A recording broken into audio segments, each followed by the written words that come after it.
आप देख रहे हैं इंडिया टाउन न्यूज, भारत की बात। नमस्कार, मैं हूं आपके साथ संजना कुशवाहा। स्वागत है आपका हमारे खास बुलेटिन राजनांदगांव की खबरों में, जहां हम आपको राजनांदगांव की महत्वपूर्ण खबरों से रूबरू कराएंगे। तो चलिए बुलेटिन की शुरुआत करने से पहले एक नजर डालते हैं आज के हेडलाइंस पर।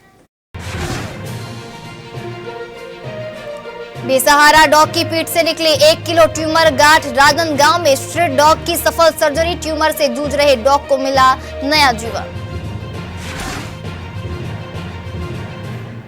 मुहारा पुन्नी मेले की तैयारी शुरू, 4 नवंबर से 3 दिवसीय भव्य मेला, आगंतुकों के लिए खास इंतजाम।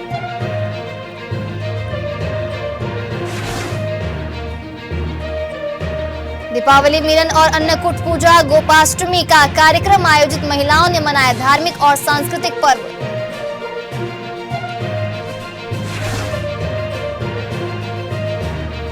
शिवनाथ तट पर 3 दिवसीय मेला, निगम ने ड्यूटी लगाई, अधिकारियों को जिम्मेदारी सौंपी।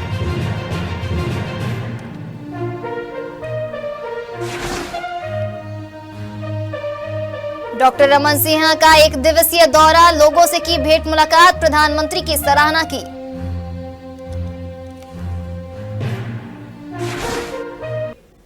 चलिए बढ़ते हैं राजनांदगांव की महत्वपूर्ण खबरों की ओर। विधानसभा अध्यक्ष डॉक्टर रमन सिंह अपने 1 दिवसीय दौरे पर राजनांदगांव पहुंचे। इस दौरान उन्होंने अपने विधानसभा कार्यालय में जनता से भेंट मुलाकात की और लोगों की समस्याओं को सुना। बता दें कि doctor Raman Singh municipal school में आयोजित राज्य उत्सव कार्यक्रम में शिरकत करने के लिए पहुंचे थे। इस दौरान उन्होंने मीडिया से बातचीत में प्रधानमंत्री के राज्य उत्सव में शामिल होने पर भी चर्चा की और पीएम की जमकर सराहना की। राजनांदगांव में डॉक्टर रमन सिंह के इस दौरे ने लोगों और प्रशासनिक अधिकारियों के बीच संवाद को मजबूती दी और राज्य उत्सव को भी नई ऊर्जा दी। प्रदेशवासियों को राज्योत्सव के अभूतपूर्व आयोजन के लिए सबको बधाई। और राज्योत्सव इस बार विशेष इसलिए था कि रजत जयंती वर्ष यानी 25 साल पूरे हो गए छत्तीसगढ़ के निर्माण के, और 25 वर्ष में दूसरी विशेषता रही माननीय देश के प्रधानमंत्री जी की उपस्थिति और उनका मार्गदर्शन मिला। माननीय प्रधानमंत्री जी 8.5 घंटा रायपुर में रहे और 5 कार्यक्रम में हिस्सा लिया, और ये सभी कार्यक्रम अपने आप में रायपुर का भूतपूर्व कार्यक्रम, और जो राज्योत्सव का मूल कार्यक्रम था उसमें 2.5 लाख से ज्यादा लोगों की उपस्थिति रही प्रधानमंत्री जी ने, और वहाँ के छत्तीसगढ़ के विकास की उस कल्पना को सजाने संवारने वाला प्रस्तुतिकरण हुआ प्रदर्शनी के माध्यम से। उनका पहला कार्यक्रम जो पुट्टापर्थी साई संस्थान का हॉस्पिटल है, जहां 25,000 दिल के मरीज बच्चों का ऑपरेशन हो चुका है, वहां 2,500 बच्चों के साथ प्रधानमंत्री जी की बात हुई। राजनांदगांव में बाबा खाटू श्याम का जन्मोत्सव इस वर्ष भी भक्तिमय माहौल में बड़े हर्षोल्लास और श्रद्धा के साथ मनाया गया, जहां रायपुर नाका स्थित हनुमान श्याम मंदिर में 5 दिवसीय भव्य आयोजन किया गया, जिसमें नगर सहित आसपास के क्षेत्रों से भी बड़ी संख्या में श्रद्धालु शामिल हुए। आपको बता दें, यह आयोजन श्याम भरोसे परिवार की ओर से प्रतिवर्ष की तरह इस बार भी बड़े उत्साह के साथ किया गया। कार्यक्रम की शुरुआत पहले दिन श्याम नाम की मेहंदी और सुंदरकांड पाठ से हुई। दूसरे दिन निशान यात्रा निकाली गई, जिसमें श्रद्धालुओं ने जयकारों के साथ भाग लिया। तीसरे दिन भजन संध्या का आयोजन हुआ, जिसमें भक्तों ने भक्ति रस में डूबकर बाबा श्याम के नाम का गुणगान किया। चौथे दिन सुप्रसिद्ध भजन गायक आशीष शर्मा ने अपनी सुमधुर आवाज में एक से बढ़कर एक भजनों की प्रस्तुति थी, जिससे पूरा पंडाल भक्ति रस में सराबोर हो उठा। वहीं 5वें दिन बाबा खाटू श्याम को भोग अर्पित किया गया और महाप्रसादी का आयोजन किया गया, जिसमें सैकड़ों श्रद्धालुओं ने प्रसाद ग्रहण किया। छुईखदान नगर सहित आसपास के क्षेत्रों में देव उठनी एकादशी का पर्व श्रद्धा और उल्लास के साथ मनाया गया, जहां इस मौके पर घर घर में भगवान विष्णु की पूजा अर्चना की गई और तुलसी शालिग्राम विवाह का आयोजन धूमधाम से हुआ, जहां पूरे नगर में दीपावली जैसा उत्सव का माहौल देखने को मिला। एकादशी के दिन सुबह से ही बाजारों में गन्ने की जबरदस्त खरीदारी देखी गई। लोगों ने सफेद और लाल गन्ने के साथ साथ पूजन सामग्री, मूंगफली, सीताफल, लाल भाजी और शकरकंद की भी खरीदारी की। दरअसल देवउठनी एकादशी पर गन्ने का विशेष महत्व माना जाता है, इसलिए जगह जगह गन्ने की ढेरियां लगी रही। मंदिरों में भी विशेष सजावट की गई और भगवान विष्णु की आराधना के साथ तुलसी शालिग्राम विवाह संपन्न हुआ। आज रियासतकालीन प्राचीन रानी मंदिर में आज तुलसी शालिग्राम विवाह जो है हम लोग यहाँ मंदिर परिसर में किए हैं। तुलसी जी के साथ में शालिग्राम का विवाह किए हैं, जिसमें विभिन्न मौसमी फलों का भोग लगाए। आज एकादशी, तो एकादशी व्रत में वहाँ की भी वहाँ पे भोग प्रसाद लगा है और आज से मंगल शुभ कार्य प्रारंभ हो जाता है। आज छत्तीसगढ़ राज्य की स्थापना दिवस 1 नवंबर 2025 है। आज रजत जयंती का 25वां वर्ष पूरा हुआ है। आज भी 2 दिन का एकादशी व्रत है। आज जो है स्मार्त एकादशी है और कल जो है वो वैष्णव एकादशी तुलसी शालिग्राम विवाह का दोनों दिन है। कल व्रत का जो है वो विशेष महत्व है। हम सब मिलकर कार्तिक महीना में देवउठनी एकादशी का त्यौहार मना रहे हैं। इस दिन तुलसी शालिग्राम विवाह का धूमधाम से विवाह संपन्न होता है और आज ही के दिन से यहाँ शुभ मंगल कार्य शुरू हो जाता है। जितने भी विवाह योग्य लड़के लड़कियाँ हैं उन सब का मुहूर्त जो है, जो योग्य रहते हैं उन सब का शुरू हो जाता है, शादी योग्य जो रहते हैं। और आज ही के दिन से जितने भी गृह कार्य, जो गृह प्रवेश का होता है, नए मकान बने रहते हैं, उन सब का आज से संपन्न हो जाता है। विष्णु जी जो है सोए रहते हैं और 4 महीने के बाद आज ही के दिन वो करवट लेकर जागृत होते हैं। कलेक्टर की सख्त निगरानी और लगातार हो रही औचक निरीक्षणों के बावजूद खैरागढ़ क्षेत्र में अवैध शराब तस्करी थमने का नाम नहीं ले रही। इसी कड़ी में आबकारी विभाग की टीम ने कार्रवाई करते हुए एक कार से अवैध शराब की बड़ी खेप जब्त की है। गौरतलब है कि हाल ही में कलेक्टर चंद्रवाल ने नगर की देशी, विदेशी और प्रीमियम शराब दुकानों का औचक निरीक्षण करते हुए ओवर रेटिंग और अवैध बिक्री पर कड़ी चेतावनी दी थी। इसके बावजूद क्षेत्र में बड़ी मात्रा में शराब की बरामदगी होना प्रशासन की कार्यप्रणाली पर गंभीर सवाल खड़े कर रहा है। स्थानीय नागरिकों का कहना है कि दुकानों पर नियंत्रण की कमी और अंदरूनी मिलीभगत के कारण यह अवैध नेटवर्क सक्रिय बना हुआ है। लोगों का मानना है कि अगर प्रशासन ने जमीनी स्तर पर सख्त कार्रवाई नहीं की तो कलेक्टर की चेतावनियां सिर्फ कागजों तक ही सीमित रह जाएगी। खैरागढ़ स्थित इंदिरा कला संगीत विश्वविद्यालय में जनजातीय गौरव दिवस हर्षोल्लास से मनाया गया, जहां कार्यक्रम की अध्यक्षता कुलपति प्रोफेसर लवली शर्मा ने की। इस अवसर पर भगवान बिरसा मुंडा और सरदार वल्लभ भाई पटेल को श्रद्धांजलि दी गई। विद्यार्थियों ने जनजातीय कला प्रदर्शनी और पारंपरिक नृत्य प्रस्तुतियों से कार्यक्रम को यादगार बना दिया।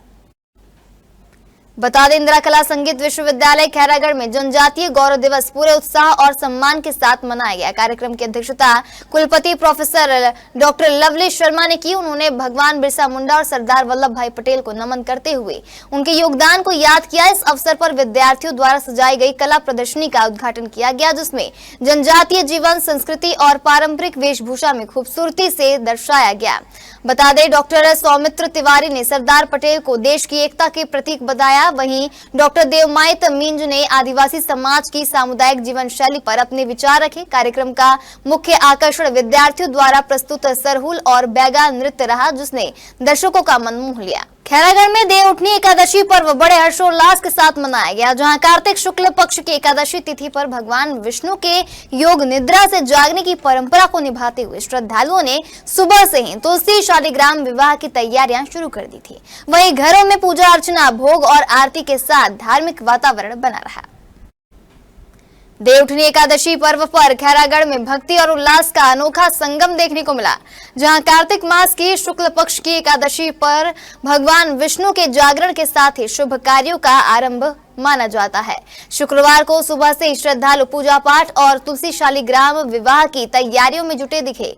जगह जगह गन्ने से बने मंडपों में विधि विधान से विवाह संपन्न कराया गया। वहीं महिलाओं ने पारंपरिक गीत गाते हुए तुलसी माता को हल्दी चढ़ाई और दीपक जलाकर पूजा की। वहीं शहर में ढोल नगाड़ों, घंटों और जयकारों से गूंजता माहौल भक्ति से भर गया। बाजारों में भी जबरदस्त रौनक रही, जहाँ लोगों ने गन्ना, आंवला, मिठाई और दीपक की जमकर खरीदारी की। पंडितों के अनुसार अब देवउठनी एकादशी के साथ ही विवाह और मांगलिक कार्यों का शुभ मुहूर्त प्रारंभ हो गया है। पूरा नगर आस्था, उल्लास और देव भक्ति में डूब रहा। राजनांदगांव की समाज सेवी महिलाओं के संगठनों कस्तूरबा महिला मंडल और आराधना महिला मंडल ने गोपाष्टमी अवसर पर दीपावली मिलन और अन्नकूट पूजा का आयोजन किया, जहां कार्यक्रम में बड़ी संख्या में महिलाओं ने भाग लिया और भगवान कृष्ण की गोवर्धन पर्वत उठाने वाली लीला को याद करते हुए पूजा अर्चना की, जहां इस अवसर पर 56 प्रकार के भोग भगवान को अर्पित किए गए।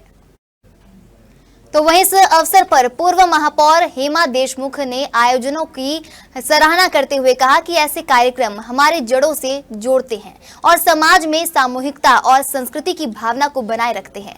कार्यक्रम का विशेष आकर्षण रहा रास गरबा का मनोहारी नृत्य प्रदर्शन। आराधना महिला मंडल की पुष्पा अग्रवाल समेत अन्य महिलाओं ने रास गरबा प्रस्तुत कर स्थल को भगवान कृष्ण का वृंदावन बना दिया। एक बेसहारा स्ट्रीट डॉग जिसकी उम्र लगभग 7 वर्ष है, पिछले 4 महीनों से पीठ पर बने ट्यूमर के कारण भारी तकलीफ में था।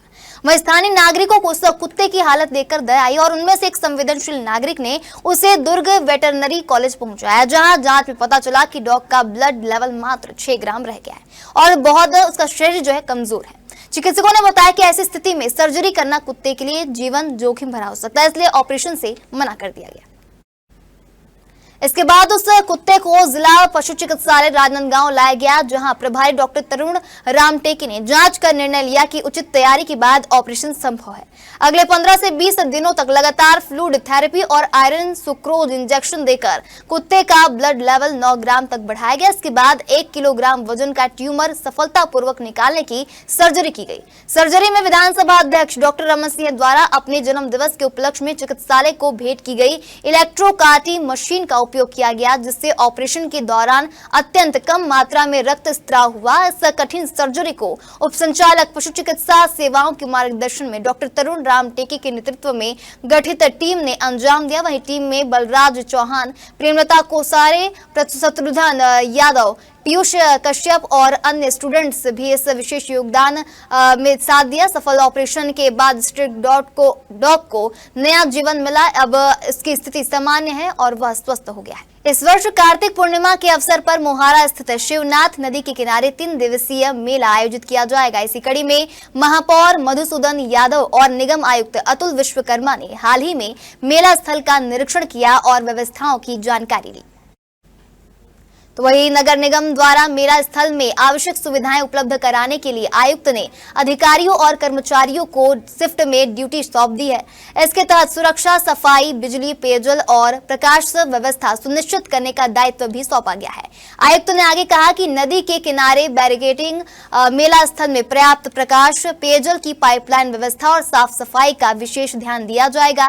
स्वास्थ्य विभाग का निर्देश दिए गए हैं कि मेले में प्रतिबंधित प्लास्टिक का उपयोग रोकने और डस्टबिन का सही इस्तेमाल सुनिश्चित करें। बढ़ते अगली खबर की ओर। राजनांदगांव के मोहरा स्थित फिल्टर प्लांट में वर्षों से कार्यवाही न होने के कारण शहर वासियों को साफ पानी की सुविधा नहीं मिल पा रही है। जानकारी के अनुसार फिल्टर प्लांट में एलम नहीं डाला जा रहा और पानी की टेस्टिंग भी नहीं हो रही है। नगर के कई हिस्सों में पानी सप्लाई बिना किसी परीक्षण के किया जा रहा है, जिससे लोग गंदा पानी पीने को मजबूर हैं और कई जगह डायरिया जैसी बीमारियां फैल रही हैं। स्थानीय नागरिकों की शिकायत के बाद मामले को लेकर विधानसभा अध्यक्ष डॉक्टर रमन सिंह से मुलाकात की गई।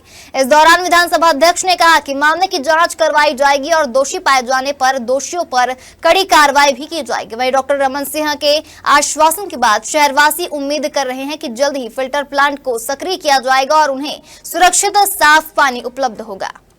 यदि मान लो कोई प्रकार की उस पूरे वाटर सप्लाई स्कीम के निर्माण से लेकर अभी तक कई विसंगतियां हो रही है, आप बता रहे हैं, तो उसकी जानकारी मैं लेता हूं और निश्चित रूप से यदि गड़बड़ियां होगी तो कार्रवाई करेंगे। हमारे खास बुलेटिन राजनांदगांव की खबरों में फिलहाल इतना ही। तमाम खबरों के लिए बने रहिए इंडिया टाउन न्यूज के साथ। नमस्कार।